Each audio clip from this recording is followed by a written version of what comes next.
আসসালামু আলাইকুম। আজকে আমরা যাচ্ছি একটি নতুন ওয়াইফাই সংযোগ লাগানোর জন্য। তো এখানে আমরা চলে আসলাম গ্রাহকের বাসার সামনে। এই থাম থেকে এই হলুদ বাসাতে মূলত আমরা ওয়াইফাই সংযোগটি দিব।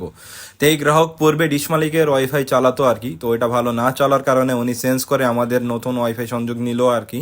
তো এখানে আমরা থামে মেন টিজে বক্সে গ্রাহকের বাসার সংযোগ দিয়ে দিলাম। এরপর আমরা আসি গ্রাহকের বাসায়। এখানে পূর্বেই সব সেট আপ করা ছিল, তো আমরা জাস্ট লেজার চেক করে দেখি, এখানে লেজার পেয়েছি -16। এরপর আমরা রাউটারটা কনফিগার করি, এটা MI a dual band router. Speed test করি, তো ফাস্ট.কমে আমরা 83 এমবিপিএস পর্যন্ত পাচ্ছিলাম, এবং ওকলা স্পিড টেস্টে এটা 90 থেকে 100 এমবিপিএস এর ভিতরে ডাউনলোড আপলোড দিচ্ছিল। এরপর আমরা সিঙ্গাপুর স্পিড টেস্টে এটা আমরা চেক করি, তো ওইখানেও আমরা আপলোড এবং ডাউনলোড স্পিড এইখানে আমরা পাচ্ছিলাম 100 এমবিপিএস এর ভিতরেই, 90 থেকে 100 এমবিপিএস এর ভিতরে এটা ওঠানামা করছিল। এরপর আমরা ওভি ওয়াইফাই স্পিড টেস্টে এটা আবারও চেক করি, এখানেও আমরা আপলোড এবং ডাউনলোড স্পিড দুইটাই পাই 100 এমবিপিএস মতো। তো আলহামদুলিল্লাহ আমাদের সংযোগটা এখানে দেওয়া হয়ে গেছে। আমরা চেষ্টা করছি আপনাদের নিরবিচ্ছিন্ন ইন্টারনেট সেবা দেওয়ার জন্য। আমাদের জন্য দোয়া রাখবেন, আমরা যেন আপনাদের নিরবিচ্ছিন্ন ইন্টারনেট সেবা দিয়ে যেতে পারি। ধন্যবাদ। আসসালামু আলাইকুম।